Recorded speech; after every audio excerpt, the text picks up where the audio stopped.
还是该整装了。是。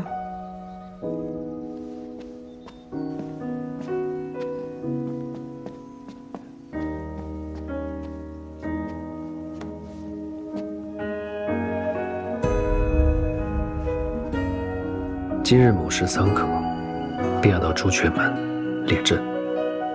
虽你秉承了上命，大家都对你客气，但不可以怠慢。一晚上思苦，抬头月阵阵如诉，触不到这能与父同住。心事点红烛，燃年华到迟暮，跟着你有声不算虚度。想做你的归途，与你掌灯为你读，无为情事，或是一本泪目。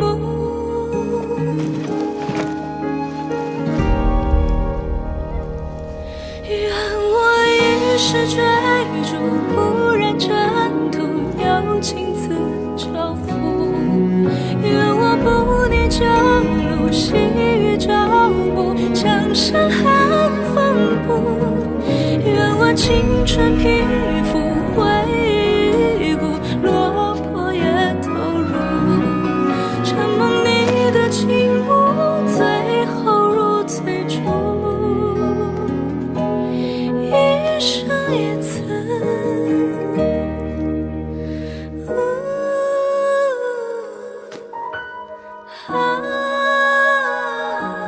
心一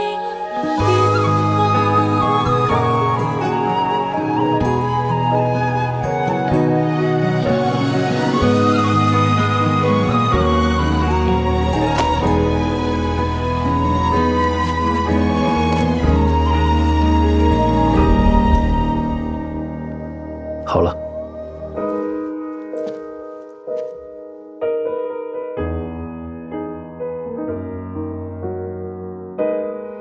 师父，这扳指贵重，带到战场上，唯恐碎了，还是还给师父吧。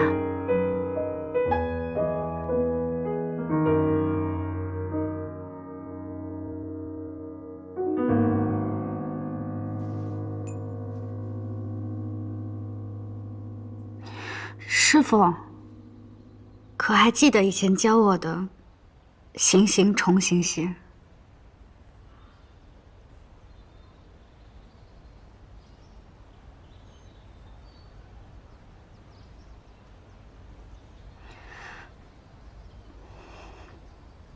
师父保重。还是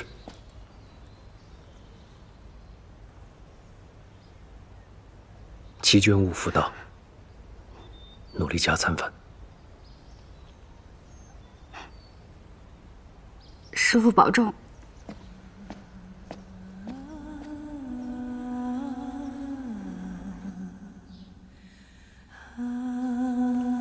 自在，你走了以后， I don't ever slow up, no I don't take shit. I got no love for the fakeness. If you wanna play tough and wanna hate this, I'll always show up. I don't ever slow up, no I don't take shit. I got no love for the fakeness. If you wanna play tough and wanna hate this, I'll always show up and make a statement. I don't ever slow up, no I don't take shit. I got no love for the fakeness. If you wanna play tough and wanna hate this, I'll always show up and make a statement. Everything I do so instinctive and so passionate. Every word I move so descriptive like an adjective. I got a vendetta against people who patented being negative when you should be getting after it. I got facts over tracks, this and that. Spitting slow, spitting fast. I could roast, I could gas. Think I'm okay at last, but I don't know if that can erase all the past. And the pettiness, a reflection of the emptiness emptiness. Hilarious, you think you're worth my time, you're delirious. Mysterious, because you hide behind a fake exterior. Inferior, you know I'll always be a bit superior. Get off of me, this ain't no humble brag. I want you to hear words, you can say them back. I want you to feel free from the chains at last, and to believe in what you got, it was built to last, yeah. Now that I've been put through hell, I never got anyone's help. I had to do it all myself. I don't ever slow up, no I don't take shit. I got no love for the fakeness. If you wanna play tough and wanna hate this, I'll always show up and make a statement. I don't ever slow up, no I don't take shit. I got no love for the fakeness. If you wanna play tough and wanna hate this, I'll always show up and make a statement. Gonna learn the consequence of being incompetent. Mental health is confidence, dreams and some modestness. I'm not here to save the day, that's for you to take away. I could play a million mind games, but instead I say something not illogical, something that is topical. Rub it on and watch it go, make yourself unstoppable. Dreams are irresponsible, but they're always possible. If you just believe, you could be so remarkable. Thoughts in my head, a collage and they spread. I'll be great one day, going off of my meds. No, I'm not giving up, no, I'm not giving in. I will make it to the top, taking off in the wind. I gotta make it, I'm saving every day to taste it. I'm patient, but my mind, it can hardly take it. I'm chasing a dream that I've had for several ages. A vacant, modern kingdom for the taking. 不义杰出鲍曼，以名好恶，着令青海公代行骂夷，代祭牙旗，钦此。行骂夷，跪拜，行。平身，祭旗。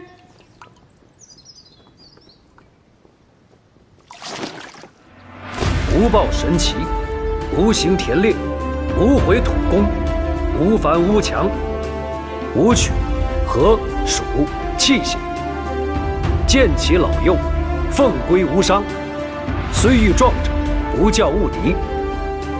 以上，赏不逾时，罚不牵列。是。陛下，千秋万岁！陛下，千秋万岁！礼成。青海公，老奴先告退了。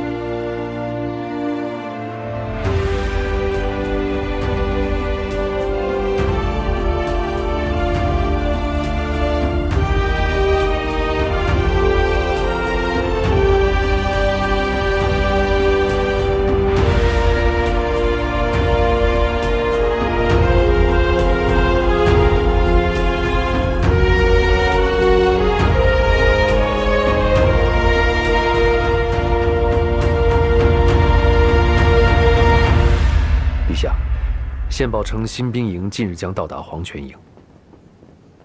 知道了。记得史书上说，端朝的末代影帝慕云生，最终在退出天启城的那一日，秋高风急，午后不知何处起了火头。到次日拂晓，炎焰已光照百里。正在想。 当年烈火焚城那一夜，天色也不过如此吧。陛下今日让臣过来代行骂夷，不会是为了在此处怀古吧？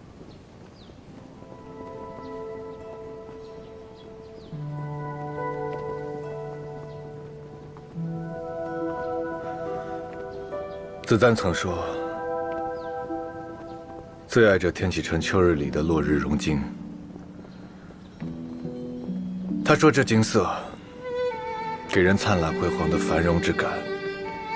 夕阳是美，日晚灵歌唱，烽烟满夕阳，日升日落，周而复始，终究只是寻常人家才能期盼。”你想说什么？你又想教训朕？臣不敢。 臣只是觉得生于皇家，无法掌控命运的你我，不应该再有所期盼。该放手的，终究要放手。陛下觉得呢？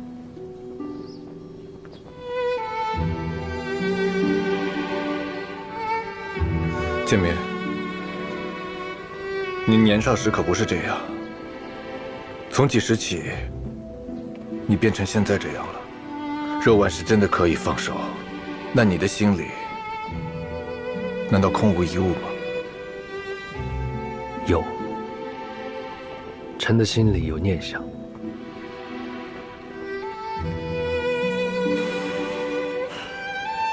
陛下，从此望去，你看夕阳跟天空遥遥相接，似乎一体。它们是否可堪相配？看似相近，相隔却远。自大征立国以来，历代的君主与刘商方氏的家主就结下百隙之情。于我来说，求得太多，靠得太近，只是伤人伤己。如果你的哥哥们不死，朕的哥哥不死，站在这里的本不该是。陛下是天命所归，可你没有问过我愿不愿意。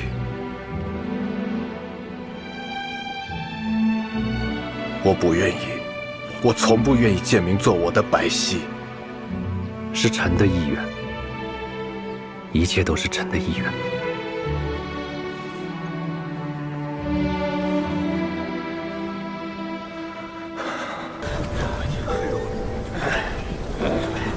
来，给你。怎么了？咱们自东南向西走，每年10月大雪封山之前，都能遇见那些不怕死的雷州商旅，赶着运红花、吉贝和麝香进迦南。按说今年黄泉关共有13万人马过冬，胡库人也不会拣这个时候来啃硬骨头。汉州的路上该更安全才是。可是这一路上静得出奇啊！祝捻人、尼华罗人、南皮人一个都没有。你的意思是，胡库人已经到了黄泉关？他们要是攻打黄泉关，我们过双环城市就该有消息。可是这个世界，戈壁沙漠里所有的祭泉都该干涸了，除了走毗罗山域沿河一带还有水草，其他地方都光秃秃的，又险峻无路。他们不闯黄泉关，那还能去哪儿呢？下雪了。这才9月末，这边竟下雪了。冰川，下雪了。他们是从冰川上来的。冰川，那里人可以通过吗？这几年来，冰川多少有所消融。天气变暖，冰舌与岩石之间那些数丈深的深下，渐渐被水携泥沙填补。冬季再冻结起来，就平缓得多。但是，这样的话，冰川便容易滑动崩塌，根本无法行走。若是震动太大，还会引动山上的雪崩。因此，咱们在冰川前的水井屯才驻扎了不到2000人马。可是今年，汉州8月末就下了雪，胡库人那边怕是9月，不，8月底就被雪埋了草场。这么几十年一遇的寒冻天气，冰川都被冻得结结实实。除了走毗罗山域和黄泉关以外，这冰川就是最好的一条大路。再加上地势崎岖，容易遮蔽人马。换了我是胡库人，我也宁愿走冰川。他们带的粮草定是不够的，所以一定会去掠夺。是。从冰川出来后的20里便是水井屯，那里驻军不到2000，屯垦的百姓也只有2000多人，东西来往的商旅全在那里补给。咱们现在离黄泉关250里，离水井屯170里，还压着13万人过冬的口粮。张大人，你先押粮回营吧，我带人去水井屯。你这是出阵，又没个人带领，这为何要人带领？我们几个跟着大哥便是了。对，我们跟着大哥便是了。张大人，13万人的东粮都压在你身上，自然不可分身。但这水井屯也不能见死不救，都是大征的将士，不能伤了军心。粮草要紧，还是先返回本营，再派人前往水井屯。到了营里再派兵，就怕是来不及了。李副将、郑副将，末将在。你二人率2000人马，听从方大人调遣，前往水井屯救援。是，我们一同前往。还有我们。张大人，我去了。走。所有人，准备出发。明晚天黑之前，一定要赶回本营。师傅，黄泉营新军的消息到了。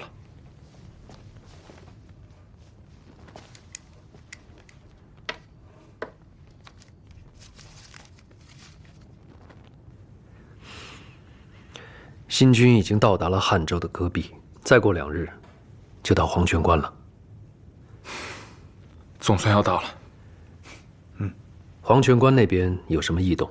师傅，现在那边并没有新的消息。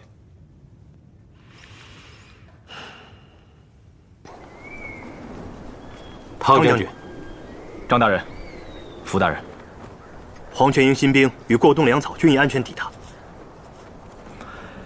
任重道远，有劳2位大人了。怎么不见新任黄泉营参军方海士？得知水井屯有被袭危险，方参军前往救援，军情紧急，未能通知将军，还请将军恕罪。没想到方参军去了水井屯。水井屯确有战事，我等到营房再议。请。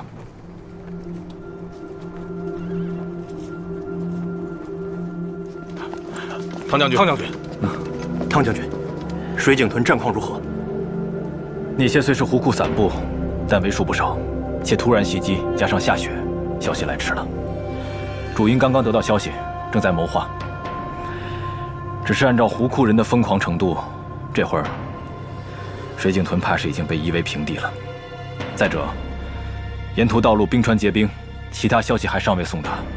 若胡库人是声东击西，主部意在袭击黄泉营，黄泉关怕也是一场恶战。如此，便只能弃车保帅，放弃水井屯，先守住黄泉关了。大征国土，寸土不让，更何况有2000驻军。方大人前往救援去了，倘若放弃，损失重大不说，日后谁敢去水井屯屯兵？谁敢为大征守边效力？张大人所言极是，可黄泉关与水井屯孰轻孰重，应该不问自知吧？更何况水井屯与黄泉关相隔甚远，即便现在狂驰前往，剩下的恐怕也只有废墟了。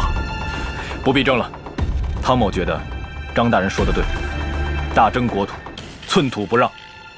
本将军立刻派2名副将率其部众驰援水井屯。汤将军，这报！禀报将军，哨兵传来消息，有一路人马向着营地方向疾驰而来。可曾看清所属？打着大征的旗号，为首的是一员小将，看穿着应该是参军。是方参军。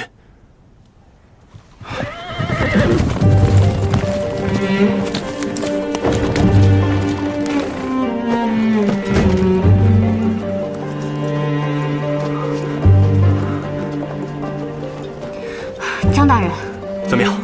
水井屯的胡库人暂时退了，3200多胡库人逃了大半，其他的不肯降，好不容易留下20多个活口。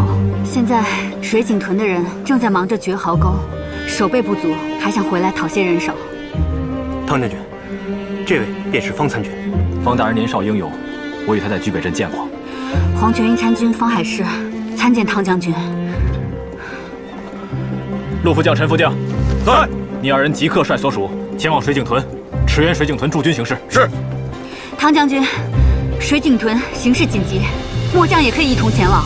有陆副将和陈副将就够了，待到壕沟挖好，冰川这一条路也算是堵上了。你不必再去水井屯，就留在营中，关上正是用人的时候。汤将军，整日奔驰作战，还请将军为我后面马上要赶到的兄弟们准备些汤食，尽快疗伤。方参军虽然年轻，忠勇善义，却得到青海公的真传。来人，为这些兄弟们准备汤食、诊治。是。就那么点伤，还叫呢？没事。这么戳你不疼？你不疼啊你？瞧你那水井屯的小样，我怎么了？啊，我什么样？你自己心里没点数啊？我也受伤了，我。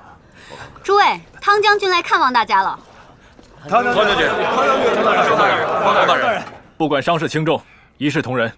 这些都是为大征国土洒过鲜血的人，日后还要为大征效力，不可轻待。是。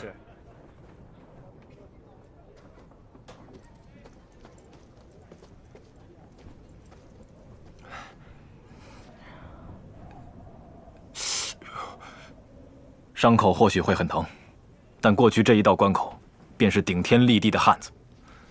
将军说的是，这水井屯确实是一道关口。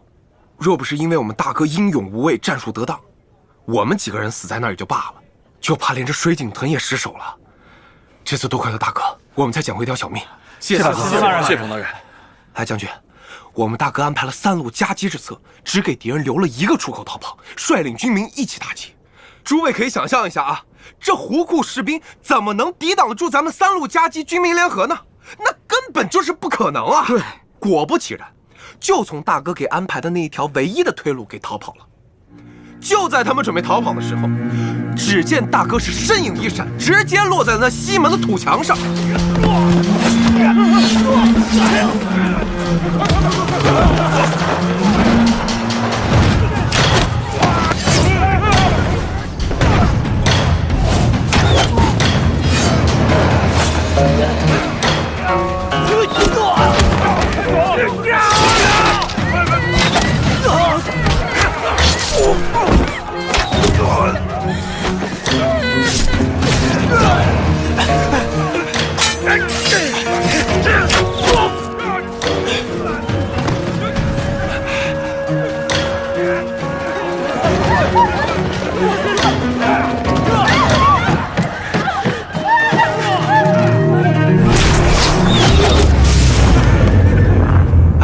再翻回头看咱们水井屯，恨不得是锣鼓喧天，鞭炮齐鸣，旌旗招展。哎，将军，总之，我们是在大哥的带领下，赶走了胡库人，夺回了水井屯。我看你啊，打仗是没那么生龙活虎，这会儿倒绘声绘色了。你呀，就不该来参军，应该去说书。哎，不是，我怎么了？哎，不是，我说的都是真的呀，是不是？对啊。若不是事实啊，早就把你嘴给堵上了。好了好了，别说了。好，方大人英勇，诸位也都是热血男儿，军中精英。我已分派了伙头，杀了羊，做了饭，今夜为大家接风，庆功。好。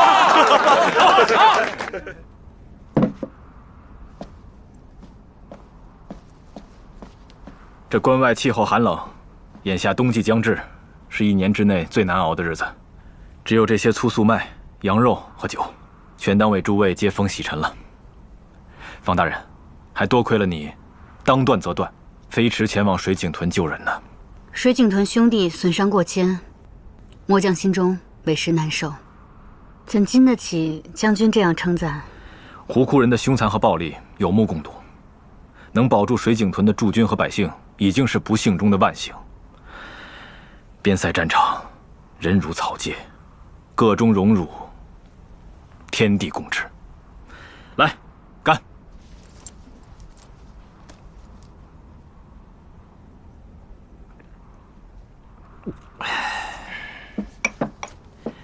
请。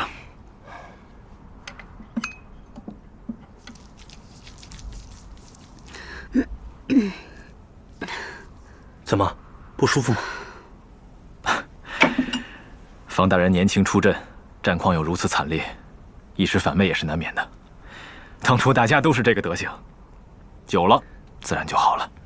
那是，日后还要仰仗像方大人这种年轻勇猛的将领上阵杀敌，击溃胡库，要尽快熟悉起来才好。谁天生杀过人呢？我初见方大人时，只听别人称呼他方小公子，看上去身量中等，容色堪称秀雅，不似战将。倒像是个幕僚谋士。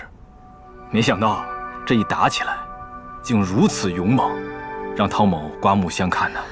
汤将军过誉了，是大家共同努力，所以才能击退敌军的。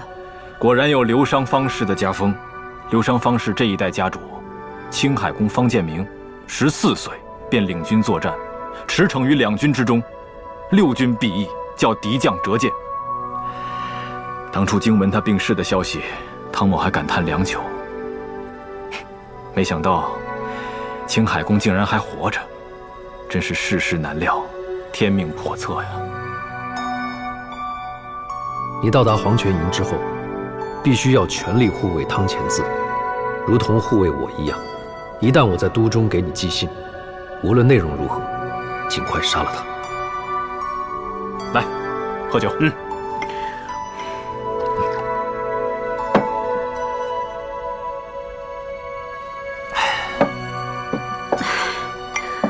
可不是嘛，天命叵测。方大人，你殿选第3，必是曾入宫面圣的，陛下可安好？陛下很好。那昶王殿下和淑容妃可安好？都好。听闻昶王每日最新在养育他的鹰隼，淑容妃进宫以后生了一次病，不过很快就好了。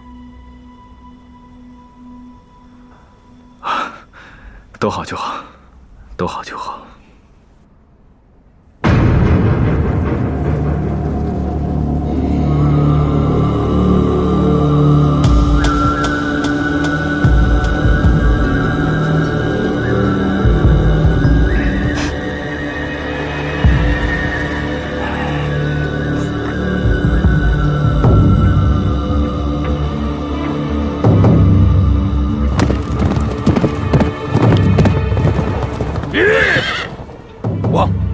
还在抢修冰川下的壕沟，好像完全没有发现咱们已经沿着冰川悄悄来到了这边。还是夺路的主意有用，声东击西。不过3000人攻击水井屯，就遮掩了整个湖库左部的潜入。只要我们小心一些，再小心一些，黄泉关就是我们的了。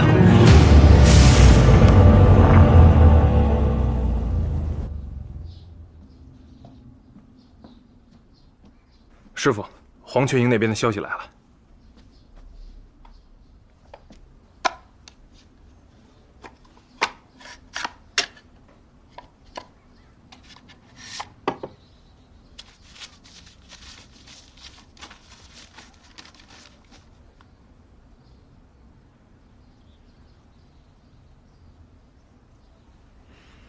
看来是有人故意切断湖库那边的消息线。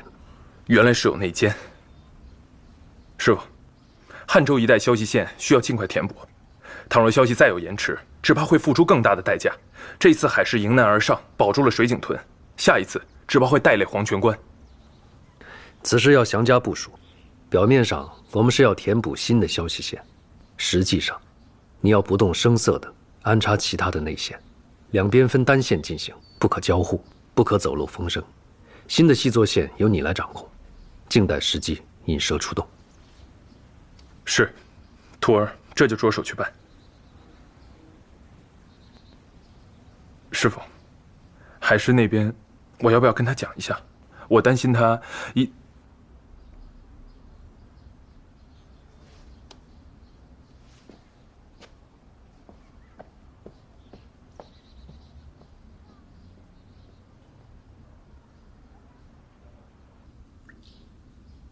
这都个把月了才好的差不多，淑容妃日后也应当把自己放在心上，不相干的事情就不要去做。这回婢子说的有道理，上次在南宫我算是看出来了，这陛下虽然喜怒难测，但只要稍微温顺一些，你也未必不能在宫中求存。毕竟有子簪皇后的情分在，天长地久，她总得照看你1、2吧。我不愿取这个巧。哎，淑容妃，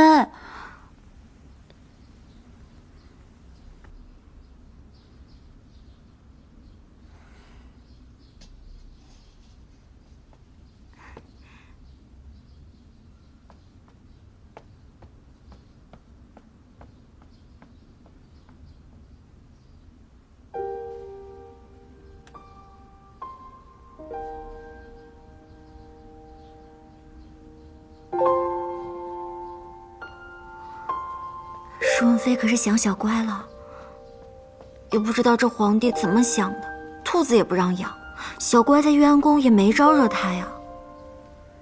留在玉安宫未必是好事。幸好有穆内官，我听说小乖如今是几个内官在照料，他们料理的也很仔细的。世王妃，婢子姑娘借不说话。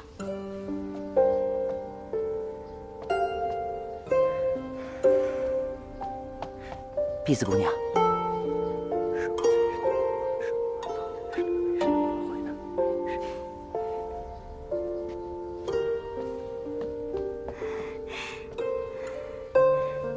世王妃，打听到了，如何？小方大人已经随军到达黄泉关，路上还顺路去了趟水井屯，率军不过2000，击退了胡库3000多人，保住了水井屯，首战告捷。可有受伤？听击风馆的侍卫说，小方大人英勇无比，毫发无伤。太好了，小方大人毫发无伤，首战告捷。朕初哥哥身边又多了一员猛将，这可你的了。好倒是好，婢子姐姐日后打探这消息也要小心些，万一被那大真皇帝知道，咱们淑容妃又要遭殃了。你们俩去给我拿点彩纸来。又不是逢年过节，要彩纸做什么？快去。是。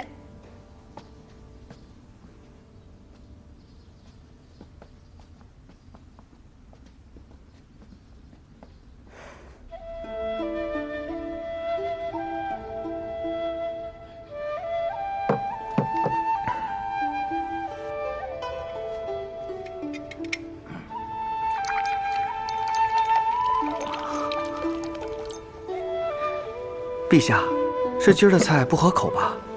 要是不合口，炉子上还煨着麂子肉和蛋粥。不必了，再去温一壶酒。陛下，您还是少喝点吧，饮酒过量恐伤及五脏啊。奴婢多嘴。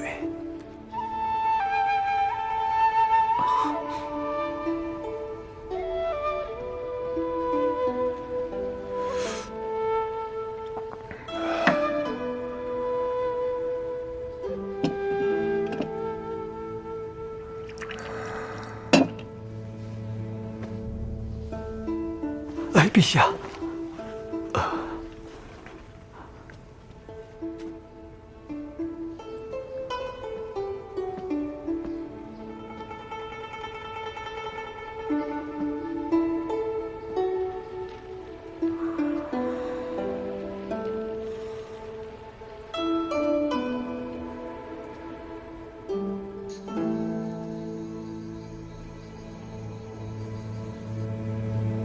楼上请。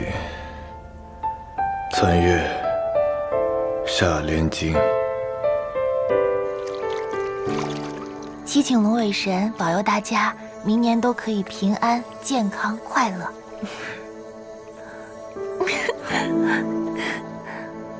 杰明喝多了，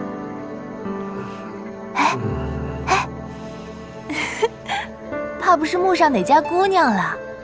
喝多了就丢下去，醒醒酒。哼，我没有醉，丢就丢吧，我不怕水，你才怕呢。原来阿旭怕水？谁说我怕水了？不怕不怕，如果你真的掉到水里，我拼了命也会救你上来的。你不是没喝多吗？我们接着喝呀。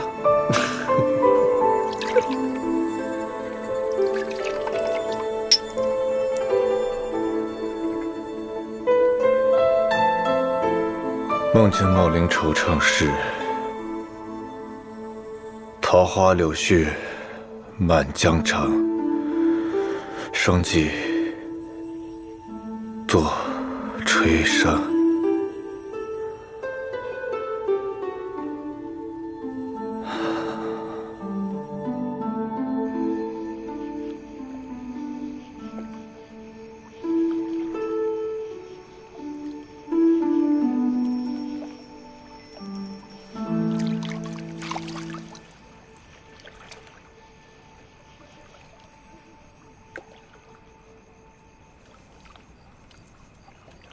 淑容妃还是快些吧，若是被发现，恐怕又要生事了。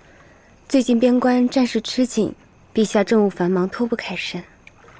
旁的人更是不会管咱们的闲事儿。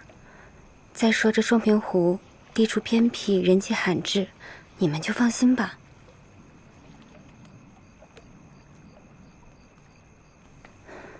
龙尾神保佑，保佑珍珠哥哥和小王大人平安，一定要平安。陛下，您小心点儿啊。这脚底下别打滑啊。陛下，哎呦，哦。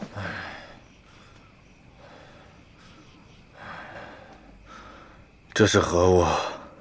哎，这是水灯啊！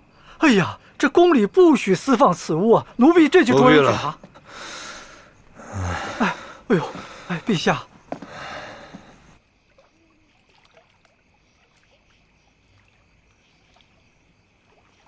供奉龙尾神的香叶酒呢？啊，我忘了，提喝蜡亭子里了。我陪碧红去取吧。好，快去。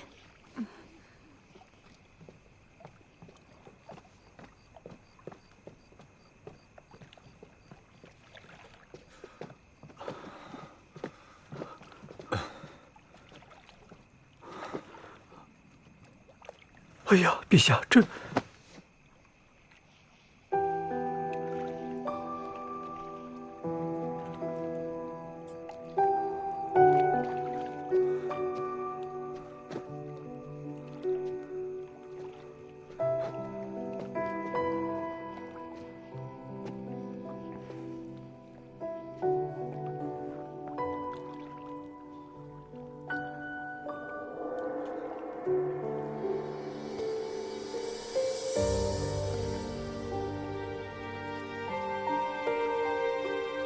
子赞，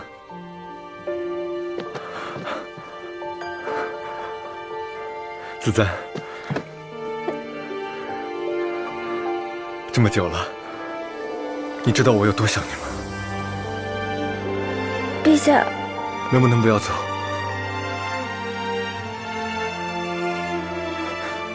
陛下，陛下，你可……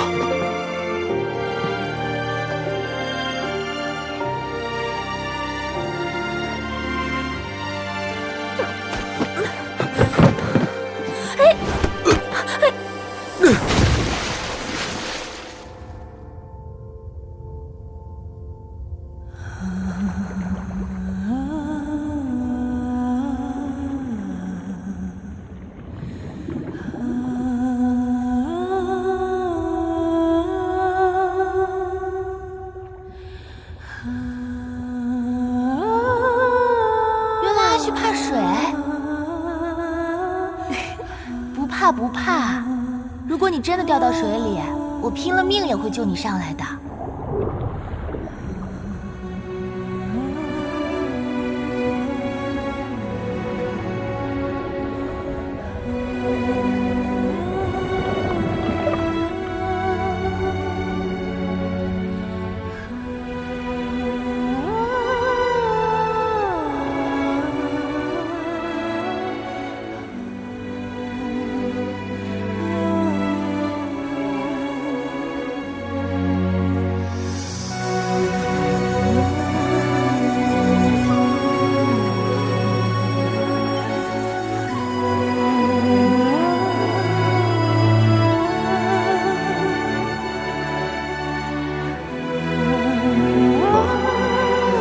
冷？不冷了，盖好被子，一会儿就暖和过来了。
险些酿成大祸。铁兰，你有功劳，起来吧。这都是提兰本应该做的，不敢鞠躬。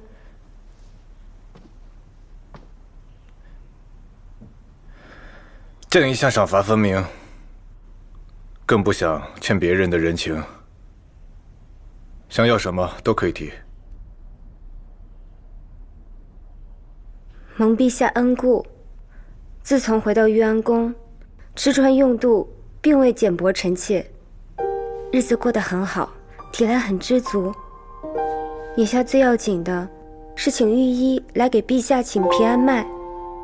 陛下呛水了，容易着凉，千万别生病才好。朕无妨，都是你，怎么还穿着昨日的衣裳？穆德庆呢？就不能给你找一身干衣裳换了吗？不怪内官，臣妾原本是想等陛下睡安稳了再去更衣，没想到自己却先睡着了。退下吧，记得让他们给你熬几副药。这2日别出门了，好好将养。是。慢着。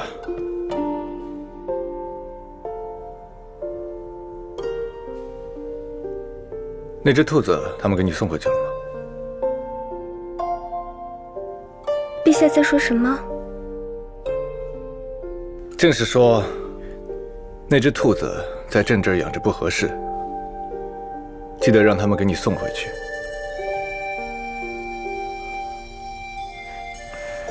不必跪了。谢陛下，谢陛下体恤。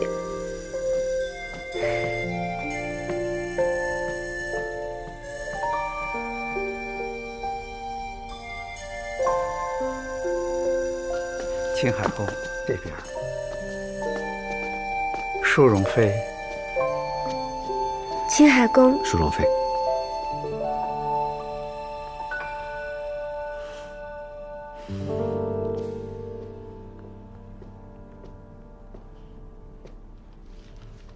陛下。谁？青海宫求见。进来吧。是。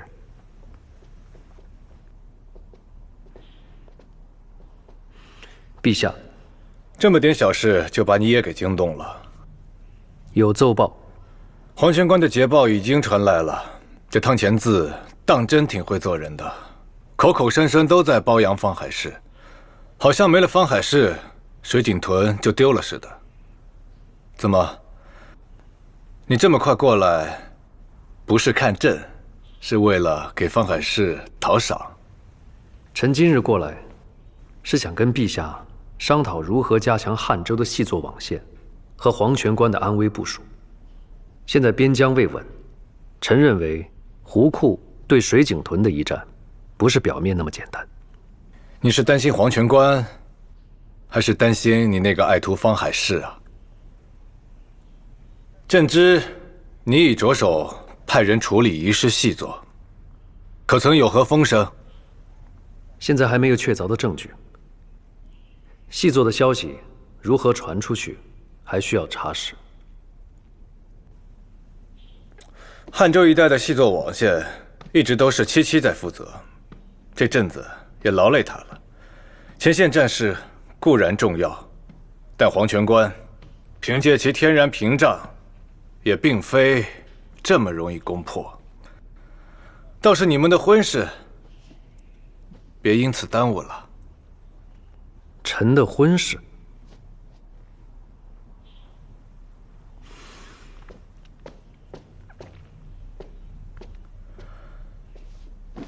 方海市领命前往黄泉关时，朕告诉他要给你和七七赐婚，他没告诉你吗？臣无意成婚，也不要再提，以免误了居点1的终身。什么无意成婚？方建民，七七待你不薄，难道你想让整个天启城和皇宫的人都看他的笑话吗？臣意已决，请不要再勉强。除了黄泉关之外，程赫然那边已经3番上书，称吐火虏与泥华罗已然连纵。臣恐将来西南不稳，公事繁忙，臣日夜脱不了身，请陛下以社稷为重，不要再勉强见明。朕算是听明白了。好，那即日起，负责胡库新眼线填补一事，就全权交由居典仪处理。陛下，你不是事务繁忙脱不了身吗？那好啊，你就把手上的事情放一放，免得到时候有人议论说朕苛刻陈宫。现在情报之事还没有查出来，有可能是人为，也可能是偶然。如若真的是人为的话，我明敌暗。还有，居典仪有演技。怎么，你现在在意77的演技了？再怎么说，77也是暗卫营线报系统的头领，这点事儿难不着他。陛下，朕意已决，你事务繁忙，不便参与细作网线修补事宜，且去与居典仪交接吧。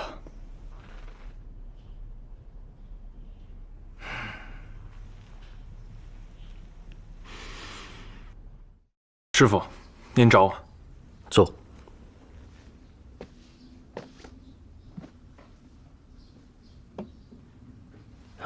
把这封密函亲手交到居典仪的手上。之前让你重新填补那些丢了的暗线，以后一并交给他来掌管。填补暗线的事情交给居典仪，此事不可呀。照我说的办。胡库此次突袭水井屯，事先毫无预警，可能是有人在大做文章。此事非同小可，师父就此放手，徒儿只怕……这是陛下的旨意，我等唯有遵旨。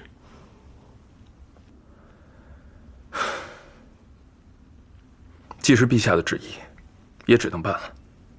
徒儿只是担心，海师刚到黄泉营，暗线一换，我们就得不到他的消息了。而且不仅得不到他的消息，还有很多事情都不好办。师父，当真没有回旋的余地了吗？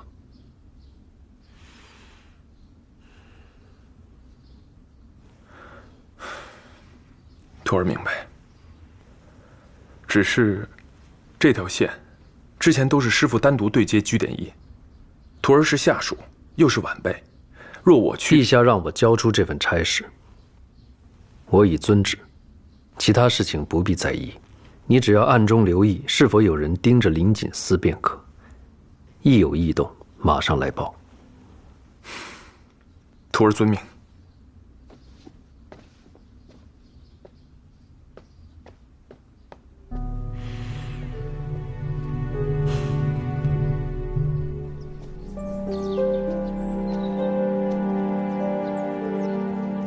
怎么办？这密函又不能请别人转交，真是难为死我了。算了，这刘又不知道我是他口中的封神大人，倒不如我就直接闯进去。这刘姐，典医这时候叫咱们去少府监拿布匹，到底是要做什么呀？典医必定有典医的意图，还是快去快回吧。嗯。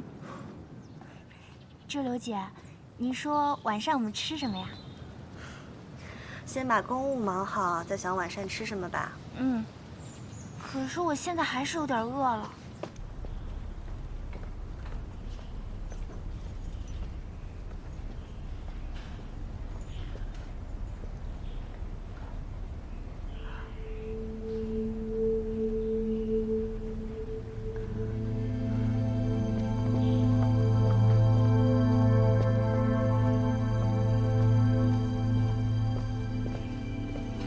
方大人，酒后了。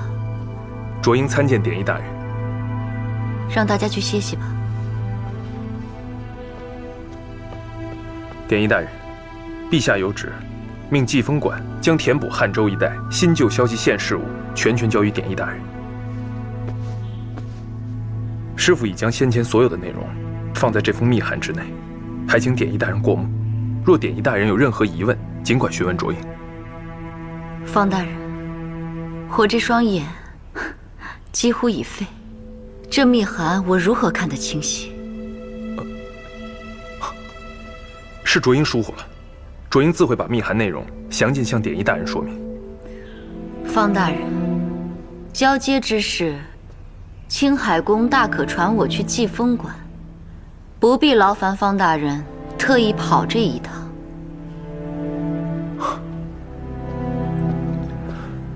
典医大人，师父别无他意，只是稍感不适，身体有恙，所以特派卓英前来，还请典医大人见谅。不是。是。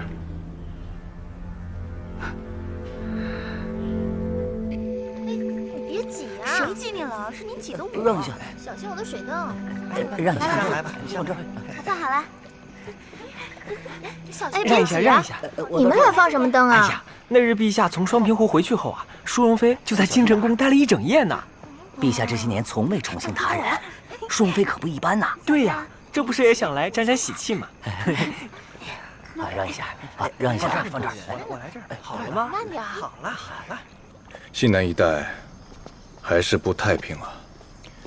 周亥刚除，西平港又有海盗作乱。哼，有些人怕是嫌朕这日子过得太自在了。海盗袭击西平港，原不是这些年才有的事。早些年，他们上岸劫掠财物，遍及隐匿。程赫然驻守西平港多年，早有对付他们的法子。可是眼下这些海盗，短时间盘桓不去，连续攻击，应该另有目的。臣分析过战报，结合了细作的线报，断定了他们是在刺探西平港的防备弱点。诚如陛下所言，这些人应该是尼华罗与吐火鲁的军丁假扮。这群雷州人，胆子当真是越来越大了。他们屡次犯边，应该不是他们的本意，是胡库人在挑唆受益，与胡库袭击黄泉关乃是双管齐下，南北呼应。汉州那边，消息线的修补交接的如何了？臣已整理完毕，移交给了居典仪。何事喧哗？还不快去看看！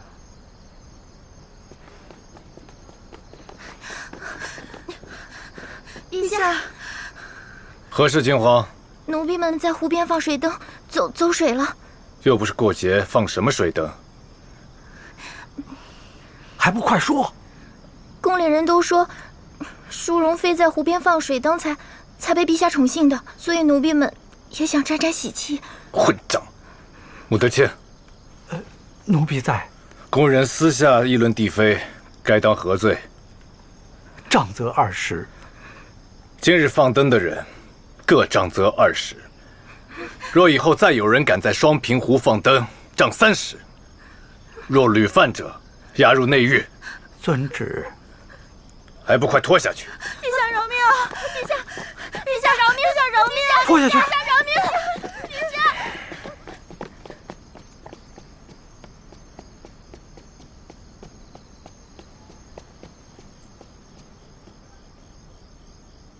启禀陛下，方才只是些水灯失火，所幸又在水面上，已经被扑灭了。知道了。西南那边的事情就交给你了，至于北边，你且放心。臣遵旨，臣先告退。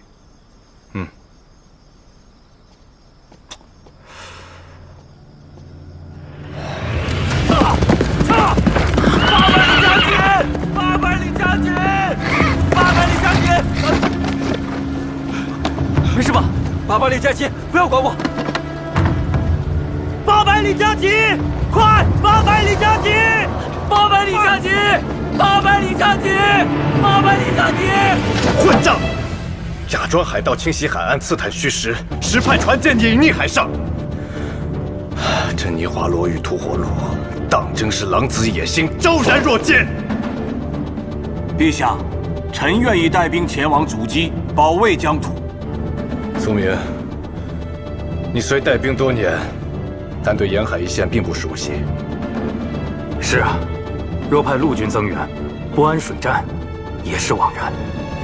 陛下，西平港乃是西南沿海的屏障，尼华罗和吐火鲁一旦打开西南大门，只怕将来难以收场啊！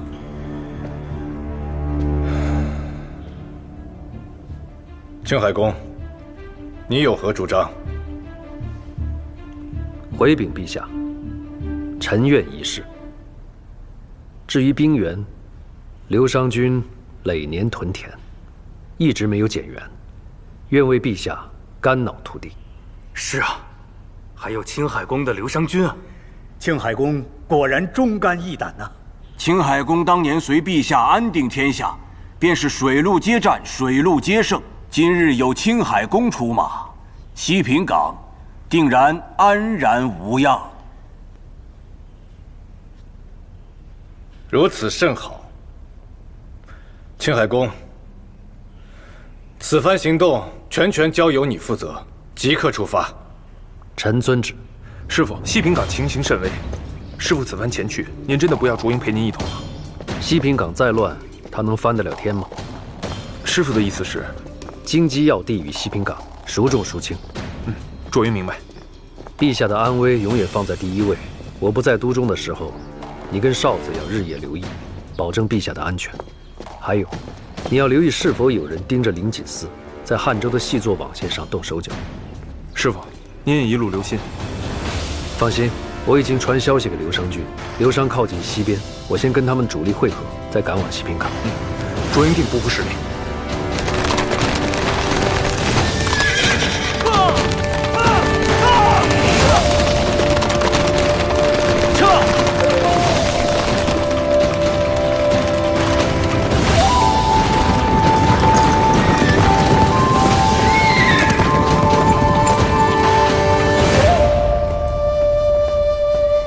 参军，汤将军可在营房？在，小的这边去禀告。不必了。是。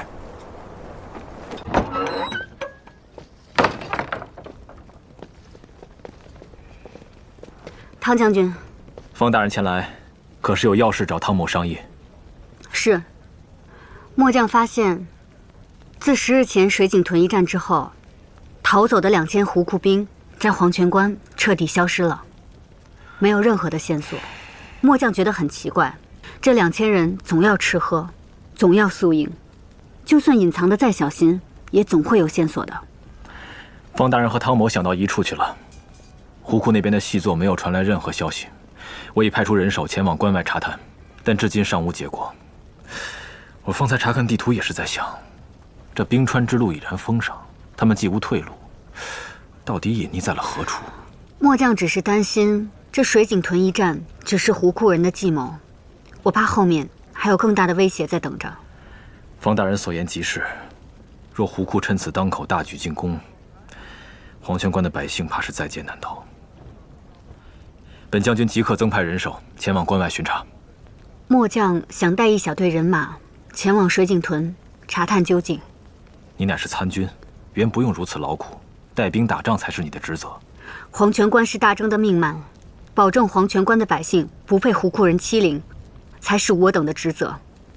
还请汤将军允准末将的请求。难得方大人有这份担当，你便点一队人马出关去吧。是。等等，如今大雪风暴将至，黄泉关外尽是荒漠戈壁，偶有断山，胡库人凶残又暴力，万事小心为上。谢汤将军。